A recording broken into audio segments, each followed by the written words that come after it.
ನೋಡ್ತಿರಲ್ಲ ಕಲ್ಲು ಅಲ್ಲೊಂದು ಬೋರ್ಡ್ ಹಾಕಿರ್ ಗೊತ್ತಾ, ಜಿಯೋ ಜಿಯೋ ಜಿಯೋ ಜಿಯೋ ಹೆರಿಟೇಜ್ ಸೈಟ್ ಅಂತ ಹೇಳ್ತೀವಿ ಅದಕ್ಕೆ. ಹೌದಾ? ಈ ಜಿಯೋ ಹೆರಿಟೇಜ್ ಸೈಟ್ ಅಲ್ಲೇನು ಕಲ್ಲು ನೋಡ್ತೀರಾ ಅದೇ ಕಲ್ಲು ಇಲ್ಲೂ ಇದೆ. ಅದೇ ಇಲ್ಲಿ ಎಕ್ಸ್ಪೋಸ್ ಆಗಿದೆ, ಅಲ್ಲಿ ಎಕ್ಸ್ಪೋಸ್ ಆಗಿದೆ, ಮಧ್ಯೆ ಎಲ್ಲ ಮುಚ್ಕೊಂಡು ಹೋಗಿದೆ. ಹೌದು, ಮುಚ್ಚಿ ಇಡೀ ಹಾಫ್ ಕರ್ನಾಟಕ ಎಲ್ಲ ಇದೇ ಇರೋದು.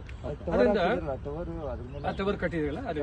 ಈಗ ಇದು 3100 ರಿಂದ 3200 ಮಿಲಿಯನ್ ವರ್ಷದ್ದು ಅಂತ ನಾವು ಜಿಯಾಲಜಿಕಲ್ ಸರ್ವೆ ಆಫ್ ಇಂಡಿಯಾ ಹೇಳುತ್ತೆ. ಸರ್ವೆ ಮಾಡಿದ್ದಾರೆ, ಹೇಳಿ ಅನಾಲಿಸಿಸ್ ಮಾಡಿದ್ದಾರೆ. ಹಾಗೇನೆ ನಮ್ಮ ಇಲ್ಲಿ ವಿಶೇಷ ಏನಂದ್ರೆ, ನೀವು ರಾಮನಗರದಲ್ಲಿ ಏನು ಗ್ರಾನೈಟ್ ನೋಡ್ತಿರಲ್ಲ, ಕಬಾಳದುರ್ಗದಿಂದ ರಾಮನಗರ, ಸಾವಂತದುರ್ಗ, ದೇವರಾಯನದುರ್ಗ, ಮಧುಗಿರಿ, ಹೀಗೆ ಹೊಸಪೇಟೆವರೆಗೂ ಒಂದು ಲೈನ್ ಹೋಗುತ್ತೆ. ಅದು ಗ್ರಾನೈಟಿಕ್ ಝೋನ್ ಅಂತ ಹೇಳ್ತೀವಿ. ಆ ಗ್ರಾನೈಟಿಕ್ ಝೋನ್ ಇಲ್ಲೂ ಕೂಡ ಪ್ಯಾಚಸ್ ಎಕ್ಸ್ಪೋಸ್ ಆಗಿದೆ ಆ ಸಂದರ್ಭದಲ್ಲಿ. ಅದು ಸುಮಾರು 1000 ಮಿಲಿಯನ್ ವರ್ಷ ಆದ್ಮೇಲೆ ಇದು ಬಂದ ಮೇಲೆ ಅದು ಬಂದಿರೋದು. ಅದನ್ನು ಇಲ್ಲಿ ತೋರಿಸ್ಬೋದು ನಿಮಗೆ. ಹಾಗೇನೆ ಇದು ಮಿಗ್ಮಟೈಸೇಷನ್ ಪ್ರೋಸೆಸ್ ಅಂತೀವಿ ಜಿಯಾಲಜಿಕಲಿ, ಅದನ್ನು ಕೂಡ ಇಲ್ಲಿ ಆಗ್ತಾ ಇದೆ. ಅಂದ್ರೆ ಭೂಮಿನಲ್ಲಿ ಗ್ರಾನೈಟ್ ಆಗಿ ಬಂದಿದ್ದು ಈ ನೈಸಿಕ್ ರಾಕ್ ಆಗಿ ಈ ಮಿಗ್ಮಟೈಸೇಷನ್ ಪ್ರೋಸೆಸ್ ಅಲ್ಲಿ ಆಗುತ್ತಾ ಅಂದ್ರೆ ಬಹಳ ಜನಕ್ಕೆ ಗೊತ್ತೇ ಇಲ್ಲ. ಕಲ್ಲು ಬಿದ್ದಿರುತ್ತೆ ಅಂತೀವಿ, ಒಳಗಡೆ ಇಷ್ಟು ಕೆಲಸ ಆಗ್ತಾ ಇರುತ್ತೆ. ನೀವು ಗ್ರಾನೈಟ್ ನೋಡಿದ್ರಲ್ಲ, ಮಿನರಲ್ಸ್ ಎಲ್ಲ ಒಂದ್ ಕಡೆ ಸೇರ್ಕೊಂಡು ಹಿಟ್ ತರ ಇರುತ್ತಲ್ವಾ, ತೋರಿಸ್ತೀನಿ ಅದನ್ನ. ಇದು ಹೇಗೆ ಪಟ್ಪಟ್ಟೆ ಆಯ್ತು? ಸಿಗ್ರಿಗೇಟ್ ಅಂದ್ರೆ ಟೆಂಪರೇಚರು, ಪ್ರೆಷರು ಈ ಕಾರಣದಿಂದ ಸಿಗ್ರಿಗೇಷನ್ ಆಗುತ್ತೆ. ಅದನ್ನು ತೋರಿಸಿದಾಗ ಭೂಮಿಯ ಅಗಾಧವಾದ ಶಕ್ತಿಯ ಪರಿಚಯ ಆಗುತ್ತೆ. ಇದು ನಮ್ಮ ಉದ್ದೇಶ, ಮಕ್ಕಳಿಗೆ ತಲೆಗೆ ಹಾಕಬೇಕು ಅನ್ನೋದಕ್ಕೆ ಜಿಯೋ ಟೂರ್ ಅಂತ ಮಾಡ್ತಾ ಇದ್ದೀವಿ. ನೋಡಿ, ಈಗ ಇದೊಂಥರ ನ್ಯಾಚುರಲ್ ಇದಾಗಿದೆ. ಇದು ಕ್ವಾರಿಂಗ್ ಆಗಿತ್ತು ಮುಂದೆ, ನನಗೆ ಅದು ಉಪಯೋಗ ಆಯಿತು, ಕ್ವಾರಿಂಗ್ ಯೂಸ್ ಮಾಡಿಕೊಂಡೆ. ಹೆಸರಲ್ಲಿ ಹೇಳಿದ ತಾವರೆ ಅಂತೀವಲ್ಲ, ಇದೊಂದಷ್ಟು ನಮ್ಮ ವಾಕರ್ಸ್ ಗಿಡಗಳು ತಂದು ಹಾಕ್ತಾರೆ. ಆನಂದ್ ಅಂತ ಒಬ್ಬರಿದ್ದಾರೆ, ನಮ್ಮ ಜ್ಞಾನ ಭಾರತಿ ವಾಯುವ್ಯ ಸಂಘದ ಫೌಂಡರ್ ಪ್ರೆಸಿಡೆಂಟ್. ಈಗ ನಾನು ಮಾಡ್ಯಾರೆ, ಅದಕ್ಕೆ ಹೋಗಿ ಬಂದರು ಎಲ್ರಿಗೂ. ಈಗ ಅವರು ಒಂದು ಸ್ವಲ್ಪ ಸೋಷಿಯಲ್ ವರ್ಕ್ ಜಾಸ್ತಿ ಮಾಡ್ತಾ ಇರ್ತಾರೆ. ಅಲ್ಲಿ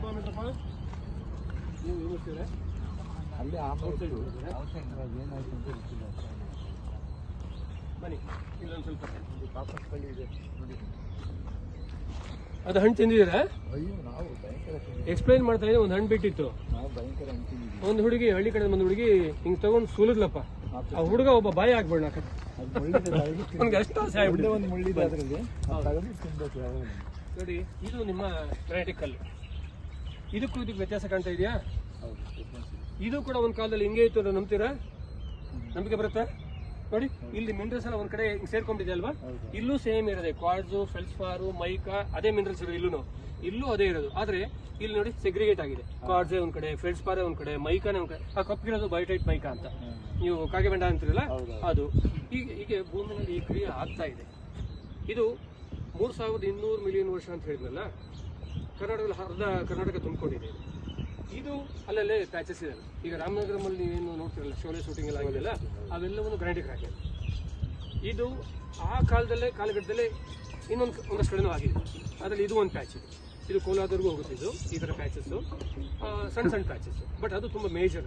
ಇದು ಕೋಲಾರವರೆಗೂ ಹೋಗುತ್ತೆ ಸರ್. ಈ ತರ ಪ್ಯಾಚಸ್ ಅಲ್ಲಲ್ಲೇ ಇದೆ, ಆದ್ರೆ ಅದು ತುಂಬಾ ದೊಡ್ಡ ಪ್ಯಾಚ್. ಅದು ನೀವು ಹೊಸಪೇಟೆವರೆಗೂ ಹೋಗುತ್ತದೆ. ಕಬಾಳದುರ್ಗದಿಂದ ಶುರು ಮಾಡಿ ನೀವು ಸಾವಂತದುರ್ಗ, ದೇವರಾಯನದುರ್ಗ, ನಂದಿ ಬೆಟ್ಟ, ಮಧುಗಿರಿ, ಹೀಗೆ ಮುಂದಕ್ಕೆ ಹೊಸಪೇಟೆವರೆಗೂ ಹೋಗುತ್ತೆ ಆ ಝೋನ್.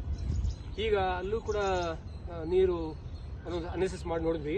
ತುಂಬಾ ಡೆಪ್ತ್ ಹೋಗಿರೋದ್ರಿಂದ ಗ್ರಾನೈಟಿಕ್ ಝೋನ್ ಅಲ್ಲಿ ತುಂಬಾ ಡೆಪ್ತ್ ಹೋದ್ರೆ ನಿಮ್ ನೀರು ಕುಡಿಲಿಕ್ಕೆ ಕಷ್ಟ ಆಗುತ್ತೆ, ಪ್ರಾಬ್ಲಮ್ ಬರುತ್ತೆ.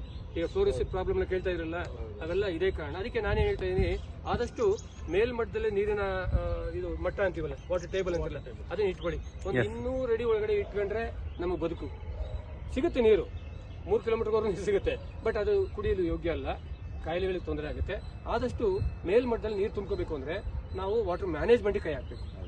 ಅಂದ್ರೆ ಎಷ್ಟಿದೆಯೋ ಅಷ್ಟರಲ್ಲೇ ನಾವು ಮಾಡಿಕೊಂಡು ನೆಕ್ಸ್ಟ್ ಇಯರ್ ಮಳೆ ಬಂದಾಗ ತುಂಬ್ಕೊಳ್ತಲ್ಲ, ಮತ್ತೆ ಅದನ್ನ ಯೂಸ್ ಮಾಡ್ಕೊಂಡು ನಿಮ್ಮ ಬ್ಯಾಂಕ್ ಅಕೌಂಟ್ ಇದ್ದ ಹಾಗೆ ನೀರು ತುಂಬ್ತಾ ಇರಬೇಕು, ಯೂಸ್ ಮಾಡ್ತಾ ಇರಬೇಕು.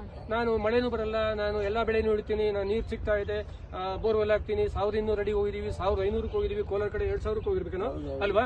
ಈಗ ಇಷ್ಟೆಲ್ಲ ನೀವು ಆದ್ರೆ ಹೌದು ಬೇಕು ನೀರು, ಮ್ಯಾನೇಜ್ಮೆಂಟ್ ಮಾಡದೇ ಇದ್ರೆ ಅದ್ವನಾಗಿ.